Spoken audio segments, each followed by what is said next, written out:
참 이상한 일입니다. 남들보다 뒤처지며 산 것도 아니고 딱히 인생을 실패한 것도 아닌데 어느 날 문득 거울 앞에 서면 내가 한없이 초라해 보일 때가 있습니다. 누가 뭐라 한 것도 아닌데 가만히 거실에 앉아 있다가도 마음이 먼저 툭 하고 무너져 내립니다. 나는 그동안 뭐하고 살았나 하는 서글픈 생각이 목 끝까지 차오르지요. 여러분 혹시 요즘 그런 마음이 드셨나요? 그렇다면 그건 당신의 능력이 부족해서도 아니고 당신이 잘못 살아서도 아닙니다. 이유는 단 하나, 비교라는 독을 너무 오래 마셨기 때문입니다. 다산 정약용 선생은 유배지에서 홀로 고립된 채 이 무너진 마음을 다시 세우는 법을 평생 연구했습니다. 그는 자존감이 바닥을 친 우리에게 아주 따끔하고도 따뜻한 처방전을 남겼습니다. 오늘 그 이야기를 깊이 나누어 보겠습니다. 우리는 참 치열한 시대를 살아왔습니다. 60년대, 70년대. 옆집에 TV가 들어오면 우리 집도 사야 했고 친구 자식이 좋은 대학에 가면 내 자식도 가야만 했습니다. 누가 더 큰 아파트에 사는지, 누가 더 높은 자리에 올랐는지, 누가 더 대접받는지. 젊을 때 이 비교는 때론 독한 자극이 되기도 했습니다. 나도 한번 잘 살아보자 하며 신발끈을 조여 매게 했지요. 하지만 여러분, 인생의 후반전에 들어선 지금은 어떻습니까? 이제 비교는 더 이상 우리를 움직이게 하는 엔진이 아닙니다. 오히려 야금야금 내 영혼을 갉아먹는 칼날이 되어 돌아옵니다. 정약용 선생은 사람이 스스로를 망가뜨리는 가장 빠른 길로 남의 삶을 내 인생의 기준 삼는 것을 꼽았습니다.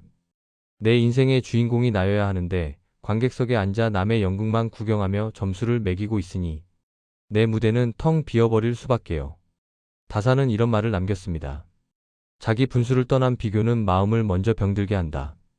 여기서 말하는 분수라는 단어를 오해하지 마십시오. 가난하면 가난한 대로 살아라는 식의 포기가 아닙니다. 정약용이 말한 분수는 나만의 고유한 속도와 나만의 몫을 뜻합니다. 여름에 피는 해바라기가 봄에 피는 개나리를 부러워하며 나는 왜 아직 꽃이 안 피나 하고 한탄하는 것이 얼마나 어리석은 일입니까? 그런데 우리는 평생 해바라기로 태어나 장미의 속도를 부러워하고 소나무로 태어나 대나무의 키를 탐내며 살아왔습니다. 그게 바로 우리 마음이 병든 시작점이었습니다. 자존감이 무너진 분들을 가만히 살펴보면 세 가지 공통된 습관이 있습니다. 정약용 선생이 경계했던 모습들이지요. 첫째, 내 집 안방보다 남의 집 담장 너머를 더 오래 봅니다.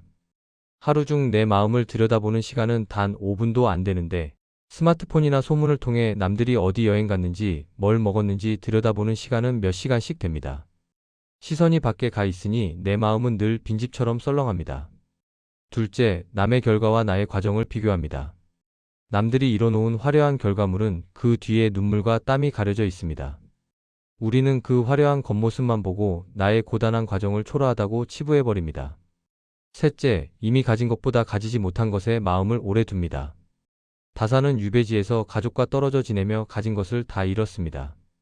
하지만 그는 한탄하는 대신 아직 자기에게 남아있는 붓과 종이를 보았습니다. 거기서 불후의 명작들이 탄생했지요. 우리가 잃어버린 건 재산이나 명예가 아니라 내 손에 쥐어있는 행복을 발견하는 눈입니다. 오랜만에 나간 동창회에서 친구가 자식 자랑을 늘어놓습니다. 웃으며 축하해주지만 지하철 타고 돌아오는 길에 왠지 모를 씁쓸함이 밀려옵니다. 집에 돌아와 괜히 잠자리에 누운 남편이 미워 보이고 속 썩이는 자식이 원망스러워집니다. 내가 그때 그 아파트를 샀더라면, 내가 그때 그 직장을 옮겼더라면. 이미 지나간 인생을 꺼내어 다시 계산기를 두드려 봅니다. 여러분, 정약용 선생은 말합니다. 이건 당신이 실패한 인생이라서가 아닙니다. 그저 비교라는 나쁜 버릇에 너무 오래 머물러 있었기 때문에 생긴 일시적인 마음 감기일 뿐입니다. 그런데 왜 젊을 때보다 지금 더 비교가 아프게 느껴질까요? 젊을 땐 나중에 만회하면 되지라는 희망의 여지가 있었습니다. 하지만 50대, 60대가 되면 인생의 성적표가 다 나온 것 같은 기분이 듭니다. 이때의 비교는 자극이 아니라 자책이 됩니다. 내 인생은 이게 끝인가? 하는 두려움이지요. 정약용 선생은 노년의 비교를 가장 경계하며 이렇게 말했습니다. 늦은 비교는 깨달음이 아니라 후회만 남길 뿐이다. 이제는 점수를 매길 때가 아니라 내가 써 내려온 그 두툼한 인생의 페이지들을 한 장 한 장 소중하게 넘겨봐야 할 때입니다. 그렇다면 우리는 평생 누구와도 비교하지 않고 살 수 있을까요? 사실 그건 불가능에 가깝습니다. 인간은 사회적 동물이니까요. 그래서 다산은 비교의 대상을 바꾸라고 조언합니다. 어제의 나와 오늘의 나를 비교하라. 어제보다 조금 더 너그러워졌는가? 어제보다 조금 더 내 마음을 잘 다독였는가? 남의 집 자식보다 내 자식이 못난 게 아니라 어제의 나보다 오늘의 내가 조금 더 감사함을 느꼈다면 그것으로 충분하다는 겁니다. 이 기준으로 보면 세상에 비교할 대상은 오직 거울 속의 나 자신뿐입니다. 비교의 파도가 밀려와 마음이 흔들릴 때 정약용이 권한 처방은 의외로 단순합니다. 남을 내려다보며 교만해지지도 말고 올려다보며 비굴해지지도 마십시오. 좌우를 살피며 옆 사람과 보폭을 맞추려 애쓰지도 마십시오. 그 대신 지금 내가 서 있는 그 자리에서 발밑을 보십시오. 당신이 자식들을 키우느라 갈라진 손 등, 가족을 부양하느라 굽어진 등, 그 수많은 풍파를 견디고 여기까지 걸어온 당신의 발. 이걸 인정하지 않으면 세상 그 어떤 부자가 되어도 당신은 만족할 수 없습니다. 당신이 이미 지켜낸 것들, 이미 견뎌낸 시간들.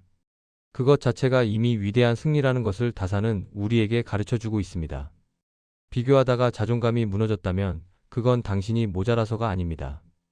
그저 너무 성실하게, 너무 착하게 남의 인생을 들여다봐 주었기 때문입니다.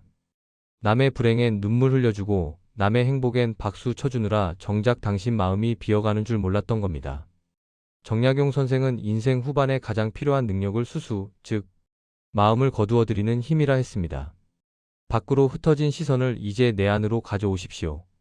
남의 삶에서 당신의 마음을 조금 떼어와서 오늘 저녁엔 고생한 당신의 어깨를 토닥여주는 데 써보세요. 당신의 인생은 누군가와 경주하기 위해 태어난 트랙이 아닙니다. 당신은 당신만의 무게로 당신만의 향기를 품고 여기까지 잘 걸어왔습니다. 비교라는 잣대로 당신의 귀한 삶을 재단하지 마세요.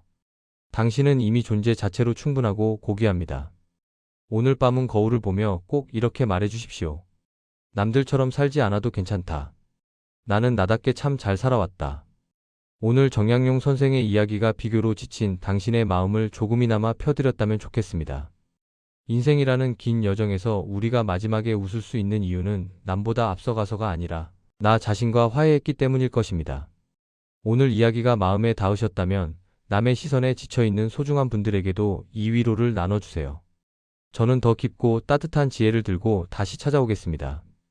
오늘도 당신의 발걸음이 평안하시길 바랍니다. 감사합니다.